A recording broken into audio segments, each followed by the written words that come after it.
नमस्कार प्यारे दोस्तों, लक्ष्मण क्लासेस में आपका स्वागत है। हम लोग पढ़ रहे हैं उसका विज्ञान और आज हम पढ़ेंगे फिजिक्स। तो प्रकाश का परावर्तन अपवर्तन चैप्टर का नाम है। तो सबसे पहले हम जानते हैं कि प्रकाश क्या है। देखिए, प्रकाश एक प्रकार की ऊर्जा होती है जिसके सहायता से हम वस्तुओं को देख पाते हैं, है ना। अगर प्रकाश नहीं होगा तो हमारी आँखें जो हैं काम नहीं करेंगी, हम वस्तुओं को नहीं देख पाएंगे। तो प्रकाश के आधार पर वस्तुओं को दो भागों में डिवाइड किया गया है। तो पहला है प्रदीप्त वस्तुएं। तो प्रदीप्त वस्तुएं क्या होती हैं? तो ये वे वस्तुएं होती हैं जो स्वयं प्रकाश उत्पन्न करती हैं, ठीक है। वे वस्तुएं जो स्वतः प्रकाश उत्पन्न करती हैं प्रदीप्त वस्तुएं कहलाती हैं। जैसे सूर्य है, ये अपने आप प्रकाश उत्पन्न करता है, इसको जलने के लिए किसी की और की आवश्यकता नहीं होती है। मोमबत्ती है, टॉर्च है, बल्ब इत्यादि। बात करते हैं अदीप्त वस्तुओं की। तो अदीप्त वस्तुएं ऐसी होती हैं जो स्वयं तो जलती नहीं है, ठीक है ना, स्वयं प्रकाश उत्पन्न नहीं करती हैं, लेकिन ये प्रदीप्त वस्तुओं की सहायता से दिखाई देती हैं। जैसे चंद्रमा है, मेज कुर्सी इत्यादि है ना। अब जैसे मेज है, ये मेज अपने आप में दिखाई नहीं देती, इसके अंदर प्रकाश नहीं होता, लेकिन इसके ऊपर हम टॉर्च मारें, टॉर्च मतलब प्रदीप्त है क्योंकि वो प्रकाश उत्पन्न कर सकती है। तो प्रदीप्त सतह से कुर्सी दिखाई देती है, और जैसे सूर्य की लाइट है उसकी सतह से कुर्सी मेज ये सब दिखाई देती हैं, ठीक है। अब तुम कहोगे चंद्रमा तो स्वयं चमकता है, लेकिन ये गलत बात है, स्वयं नहीं चमकता। चंद्रमा पर सूर्य का प्रकाश पड़ता है तभी चमकता है। तो ये भी अप्रदीप्त वस्तुएं हैं, ठीक है। तो हम बेसिक से बिल्कुल स्टार्ट कर रहे हैं। तो प्रकाश के अगर गुणों की बात करें तो सभी जानते हैं, बेसिक सी बातें हैं। प्रकाश सीधी रेखा में चलता है, प्रकाश के लिए माध्यम की आवश्यकता नहीं होती है ना। ऐसा नहीं है कि जैसे कि हर एक चीज़ के लिए माध्यम की आवश्यकता होती है, लेकिन प्रकाश एक ऐसी चीज़ है जिसको माध्यम की आवश्यकता नहीं होती है, निर्वात में भी चल सकता है। निर्वात में प्रकाश की चाल होती है 3 × 10⁸ मीटर प्रति सेकंड होती है। प्रकाश चमकदार सतहों से परावर्तित हो जाता है, ठीक है। परावर्तित का मतलब जानते ही होंगे, जैसे ये है, ये कुछ शीशा है सपोज दैट, ठीक है, जिस दर्पण कहते हैं विज्ञानी भाषा में। यहाँ कोई प्रकाश ये आया और यहाँ पे टकरा करके ऐसे वापस हो गया, इसको बोलते हैं परावर्तित होना। तो प्रकाश क्या होता है? चिकनी सतहों से परावर्तित होता है। प्रकाश अपारदर्शी माध्यम में नहीं गुजरता। तो भाई तुम जानते हो प्रकाश अपारदर्शी माध्यम में नहीं गुजरता। अगर आपके घर में शीशे की दीवार है तो प्रकाश अंदर आ जाएगा क्योंकि वो पारदर्शी शीशा होता है ना। और मान लीजिए कोई अपारदर्शी है, ओके, कोई अपारदर्शी है, ये मान लीजिए अपारदर्शी है, तो बताइए इसमें के अंदर प्रकाश घुस पाएगा? नहीं घुस पाएगा, प्रकाश नहीं जा पाएगा अपारदर्शी वस्तुओं के अंदर, ठीक है। तो अब लास्ट पॉइंट है, प्रकाश विवर्तन का गुण प्रदर्शित करता है। विवर्तन क्या होता है ये जानना बहुत इंपॉर्टेंट है, ये इंटर में भी क्वेश्चन आता है कि विवर्तन क्या है, ठीक है। तो इसके बारे में हमने लिखवा दिया क्वेश्चन। तो दोस्तों क्वेश्चन लिखवा रखा है, प्रकाश के विवर्तन से आप क्या समझते हैं, ठीक है। तो देखिए मैं आपको बता दूं, जब प्रकाश जो होता है, जैसे ये प्रकाश किसी छिद्र में से गुजरता है, मान लीजिए छिद्र है, प्रकाश इस छिद्र में से गुजरता है, तो तुमने देखा होगा ये टेढ़ा हो जाता है, अपने मार्ग से भटक जाता है या विचलित हो जाता है, या अपने मार्ग से आंशिक रूप से मुड़ जाता है। इस घटना को हम प्रकाश का विवर्तन कहते हैं। आपने अपने घरों में देखा होगा कि जब आप देखते होंगे आपके घर में अगर छोटा सा छिद्र हो या कहीं रोबा टाइप का हो, तो वहाँ से प्रकाश जब आता है तो थोड़ा सा मुड़ करके आता है। आपने देखा नहीं हो तो उस पर ज़रा गौर कीजिएगा। अब प्रकाश किरण के बारे में बात करते हैं कि भाई प्रकाश तो सुना है, लेकिन प्रकाश की किरण क्या होती है इस पर डिस्कस करते हैं, ठीक है। तो प्रकाश किरण पे मैं अगर ध्यान दूं तो देखो, जैसे प्रकाश ये सीधे चलता है आप जानते हैं, ठीक है, लेकिन अगर हम कोई फिक्स पॉइंट कर दें, मान लीजिए यहाँ ए लिख दें और यहाँ पे लिख दें बी, तो जो ए और बी के बीच का एरिया है जो प्रकाश चला है, तो यहाँ से ए और बी का बीच का जो एरिया है इसको हम क्या बोलते हैं? प्रकाश किरण, ठीक है। तो प्रकाश किरण जब एक ए पॉइंट से जब बी पॉइंट तक पहुंचता है तो इस रेखा को प्रकाश की हम प्रकाश किरण कहते हैं। और जो तीर का साइन लगाते हैं ये प्रकाश की दिशा बताता है कि प्रकाश किरण किस दिशा में जा रही है। अब बात करते हैं प्रकाश किरण पुंज के बारे में कि प्रकाश किरण पुंज क्या होता है। देखिए हमने आपको बताया अभी रेखा के वो प्रकाश किरण के बारे में। अब प्रकाश की बहुत सारी किरणें ये जा रही हैं इकट्ठी होकर के, ठीक है, प्रकाश की बहुत सारी किरणें ये जा रही हैं। तो ये प्रकाश की बहुत सारी जब किरणें जाती हैं तो इनके समूह को, प्रकाश की बहुत सारी किरणों के समूह को हम बोलते हैं प्रकाश किरण पुंज या बीम ऑफ लाइट या लाइट बीम, ठीक है। तो ये मैंने लिखवा रखा है। देखो, जब प्रकाश किरणें एक ही दिशा में चलती हैं, जब प्रकाश किरणें एक ही दिशा में चलती हैं, मतलब बहुत सारी प्रकाश किरणें एक ही दिशा में चलती हैं, तब इनके समूह को प्रकाश पुंज कहते हैं। तो प्रकाश किरण पुंज जो होता है वो 3 प्रकार का होता है, ठीक है। कन्वर्जेंट, डाइवर्जेंट एंड पैरेलल, अभिसारी, अपसारी और समांतर। तो जो बात करते हैं सबसे पहले हम अभिसारी प्रकाश किरण पुंज की, तो अभिसारी क्या होता है, इसका मतलब होता है कन्वर्जेंट। कन्वर्जेंट मतलब है इकट्ठा होना। बहुत सारी प्रकाश किरणें ये कहीं से आ रही हैं, ठीक है। बहुत सारी प्रकाश किरण आकर के कहीं अगर एक जगह फोकस कर रही हैं, तो ऐसी प्रकाश किरणों को हम कहते हैं कन्वर्जेंट, कन्वर्जेंट लाइट बीम, ठीक है। यदि आपतित प्रकाश की सभी किरणें एक बिंदु पर मिलती हैं, तो इसको तुम कहते हैं कन्वर्जेंट लाइट बीम। जैसे प्रकाश जो होता है, मान लीजिए टॉर्च है, टॉर्च से निकल करके एक पॉइंट पे फोकस करता है, तो वो कन्वर्जेंट लाइट बीम होता है, ठीक है। इसका चित्र मैंने नीचे बना रखा है, इस चित्र को आप देख सकते हैं। अब हम बात करते हैं अपसारी प्रकाश किरण पुंज के बारे में। तो जो अपसारी प्रकाश किरण पुंज होता है, ये क्या होता है, जैसे सपोज दैट यहाँ पे एक मोमबत्ती है, ये एक मोमबत्ती है, ठीक है, और इस मोमबत्ती से ये प्रकाश निकल रहा है, तो बहुत सारी दिशाओं में निकलेगा। तो जब एक पॉइंट से निकलने वाला प्रकाश फैलता है, तो इसको हम बोलते हैं डाइवर्जेंट लाइट बीम या अपसारी प्रकाश किरण पुंज। तो इसका चित्र हमने नीचे बना रखा है, देखो ये चित्र है, ठीक है। ये हो गया तुम्हारा अपसारी प्रकाश किरण पुंज। अब बात करते हैं समांतर प्रकाश किरण पुंज के बारे में।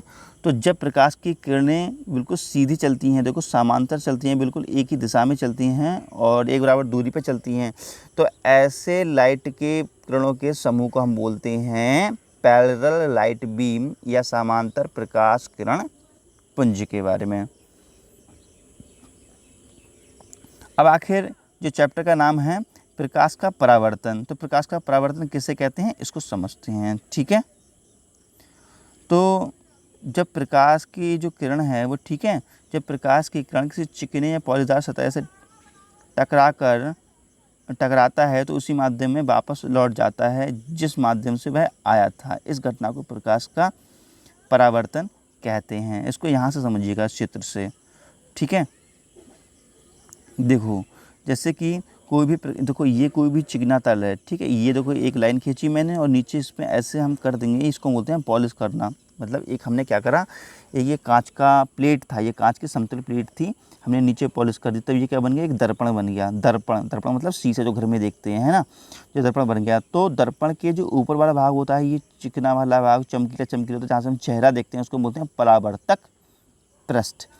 अब इस परावर्तक पृष्ठ चिकना होता है, यहाँ पे क्या होता है, एक अगर लाइट प्रकाश की किरण ये आती है, तो इधर से होकर के वो निकल जाती है। तो प्रकाश किरण जिस माध्यम से आई थी, ये मान लीजिए कोई भी माध्यम है, मान लीजिए वायु है, ठीक है, इसको बोलते हैं माध्यम। तो प्रकाश किरण माध्यम मान लीजिए एक है, प्रकाश किरण माध्यम एक से आई थी और टकरा करके एक में ही वापस लौट गई, है ना। तो जब प्रकाश किरण किसी चिकने तल से टकराती है, तो उस तल से टकरा करके वो जिस माध्यम से आई थी उसी माध्यम में वापस लौट जाती है। तो इस घटना को हम प्रकाश का परावर्तन बोलते हैं, ठीक है। अब जो किरण आ रही है उसको हम बोलते हैं आपतित किरण या इंसिडेंट रे, और जो यहाँ से टकरा करके वापस जा रही है उसको बोलते हैं परावर्तित किरण या रिफ्रैक्टेड रे, ठीक है ना। और ये कहलाता है परावर्तक तल। अब ये किस कोण से आई थी, किस कोण से मिली, तो इसको जानने के लिए हम क्या करते हैं, एक यहाँ पे लाइन खींच लेते हैं, ये सीधी सीधी, ठीक है, 90 अंश पर, जिसका नाम होता है नॉर्मल या अविलंब। तो आने वाली जो किरण होती है इसको बोलते हैं इंसिडेंट रे, इसके लिए हम यहाँ से आई से नोटेट करते हैं, ठीक है ना। आने वाली किरण को क्या कहते हैं, इंसिडेंट रे। तो इसके द्वारा एंगल बनता है, इसको हम आई से नोटेट करते हैं, जिसको बोलते हैं इंसिडेंट एंगल। और जाने वाली किरण को बोलते हैं रिफ्लेक्टेड रे, तो इसको हम आर से डिनोटेट करते हैं। क्लियर, तो समझ में आ गया, आई और आर से डिनोट क्यों करते हैं, ये है इंसिडेंट एंगल, ठीक है, और ये है रिफ्रैक्टिव एंगल, ठीक है ना। मतलब इसको बोलते हैं अपवर्तन कोण, अपवर्तन कोण, ठीक है ना। और ये क्या है, परावर्तन कोण, परावर्तन कोण, ठीक है। तो इस प्रकार से ये होता है। और ये किरणें जिस पॉइंट पर मिलती हैं, देखिए यहाँ पर आकर ये मिली हैं, तो इस पॉइंट को हम बोलते हैं पॉइंट ऑफ इंसिडेंट या आपतन बिंदु। ठीक है, तो मैंने यहाँ लिखवा दिया है। देखो यहाँ पर देखो जो आने वाली किरण, यहाँ पर देखो जो ए बी है, ए और बी, ए बी जो किरण है इसको हम बोलते हैं इंसिडेंट रे या आपतित किरण। ठीक है, और जो बी सी किरण है ये जाने वाली इधर को, इसको हम बोलते हैं रिफ्लेक्टेड रे या परावर्तित किरण। ठीक है ना, जो और यहाँ पे जो बी एन है इसको हम बोलते हैं अभिलंब या नॉर्मल। ठीक है, और यह आई आपतन कोण है, ये देखो कोई आपतन कोण है, और ये क्या है, परावर्तित कोण है। ठीक है प्यारे बच्चों, तो मैंने ये चैप्टर बहुत ही विस्तार से पढ़ाया है। अगर आप ये मेरे नोट से पढ़ेंगे तो 100% गारंटी है कि आपके 100 में से 100 नंबर आ जाएंगे, क्योंकि मैंने कुछ भी नहीं छोड़ा है। एनसीईआरटी का एक एक पॉइंट इस नोट्स के अंदर मिलेगा, और आपको 100% इसमें जो एक्सरसाइज होती है, जो बॉक्स वाले क्वेश्चन होते हैं, इससे पाठनिहित प्रश्न का जाता है, वो भी इसमें सारे मैंने कराए हैं, बिल्कुल एनसीईआरटी के अकॉर्डिंग 100%। ठीक है, और जो 30% सिलेबस इस बार 2021 में कम हुआ है वो मैंने यहाँ पे कम कर दिया है। मैं बता दूंगा कहाँ कहाँ कम हुआ है। ठीक है प्यारे बच्चों, तो आप बस पढ़ते रहिए, आपके सबसे अच्छे नंबर आएंगे।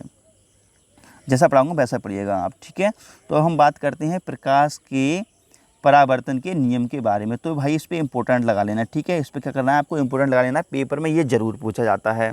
एक तो प्रकाश के परावर्तन के नियम पूछे जाते हैं, और प्रकाश का परावर्तन पूछा जाता है। जो मैंने आपको पढ़ाया था, ये प्रकाश का परावर्तन है ना, ये भी पूछा जाता है, और इसके नियम तो बहुत ही इंपॉर्टेंट हैं। तो प्रकाश के परावर्तन के 2 नियम हुआ करते हैं। ठीक है, तो पहला नियम क्या है, आपतित किरण और परावर्तित किरण और अविलंब तीनों एक ही तल पर स्थित होते हैं। ठीक है, तो देखो ये रूल यहाँ से यहाँ से क्लियर करो। ठीक है, यहाँ से देखो ये आपतित किरण और परावर्तित किरण और ये अविलंब तीनों कहाँ होते हैं, ये एक ही तल पर स्थित होते हैं। पहला नियम ये कहता है। ठीक है, और दूसरा नियम क्या है, जो आपतन कोण है ये आई आपतन कोण, और ये अपवर्तन कोण आर, दोनों कैसे होते हैं, बराबर होते हैं। ये 2 रूल हैं। ठीक है, देखो ये लिखा है आपतित किरण, परावर्तित किरण और अविलंब तीनों एक ही तल में होते हैं, पहला रूल था। दूसरा रूल, आपतन कोण आई और परावर्तन कोण आर सदैव बराबर होते हैं। ठीक है, तो दोनों रूल यहाँ से क्लियर होते हैं आपके। ठीक है, तो एक मैंने नोटिस पॉइंट लिखवाया, ये बहुत ही इंपॉर्टेंट है कंपटीशन लेवल के हिसाब से। जब कोई किरण पृष्ठ पर 90 अंश पर गिरती है, अविलंबित गिरती है, तो कोण आई और कोण आर 0 होते हैं। कैसे, इसका मतलब क्या है, मैं आपको समझाता हूँ, थोड़ा एक्सप्लेन करता हूँ, ध्यान दीजिएगा। कहने का तात्पर्य ये है, देखो ये कोई है तल। ठीक है ना, देखो हमेशा तुमने सुना होगा जब प्रकाश की किरण ऐसे आती है तो ऐसे परावर्तित हो जाती है। ठीक है, मान लीजिए कोण आई है और ये कोण क्या है, आर है। तो अब क्वेश्चन तुमसे ये पूछा जाए कि क्या कोई ऐसी कंडीशन है कि जो प्रकाश की किरण आए तो, जैसे प्रकाश की किरण आए तो, जैसे आई और आकर के ऐसे जाती है, परावर्तित होकर ऐसे परावर्तित ना हो, मतलब किसी भी एंगल से ऐसे परावर्तित ना हो, जिस दिशा से आई थी उसी पे वापस हो जाए। ऐसी कोई घटना, ऐसे कोई कंडीशन है? हाँ, तो भैया है ऐसी कंडीशन। तो वो कौन सी है उसको ज़रा समझते हैं। ठीक है, बहुत इंपॉर्टेंट बता रहा हूँ आपके लिए, ध्यान दो।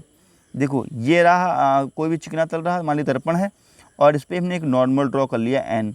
तो प्रकाश की किरण अब नॉर्मल के थ्रू आती है, नॉर्मल के ऊपर आती है, ऐसे करके आती है। ठीक है ना, तो प्रकाश की किरण अगर नॉर्मल के ऊपर आती है, देखो इस अंदर नहीं जाएगी ये। ठीक है, ये अंदर नहीं जाएगी प्रकाश का, तो ये प्रकाश की किरण ये नॉर्मल के थ्रू आती है, तो ये वापस इसी माध्यम में वापस लौट जाती है और कोई भी एंगल नहीं बनाती। ठीक है, तो यहाँ पे आई बराबर भी 0 होगा और आर बराबर भी 0 होगा। ठीक है, मुझे उम्मीद है समझ में आ गया होगा। तो अब हम बात करते हैं दर्पण के बारे में। ठीक है प्यारे दोस्तों, तो वीडियो बहुत लंबा हो जाएगा, फिर आप जब कंफ्यूज हो जाएंगे तो फिर ठीक है, अगले लेक्चर में वीडियो की बात करते हैं कि दर्पण क्या है। तो ज़रूर देखिएगा, मैं आपको बहुत ही विस्तार से पढ़ा रहा हूँ, और आप ये नोट्स लिख लेंगे आपके तो बहुत अच्छे नंबर आएंगे, 100 में से 100 आएंगे, 100% गारंटी है। क्योंकि मेरे पिछले साल जो बच्चे मैंने पढ़ाए थे तो कई बच्चों के 96-97 नंबर भी आए थे यूपी बोर्ड में, है ना। तो इसको नोट करते रहिएगा, मैं आपको बहुत ही अच्छे से कराऊँगा, सब कुछ कराऊँगा इसमें। ठीक है प्यारे बच्चों, ओके, बाय बाय।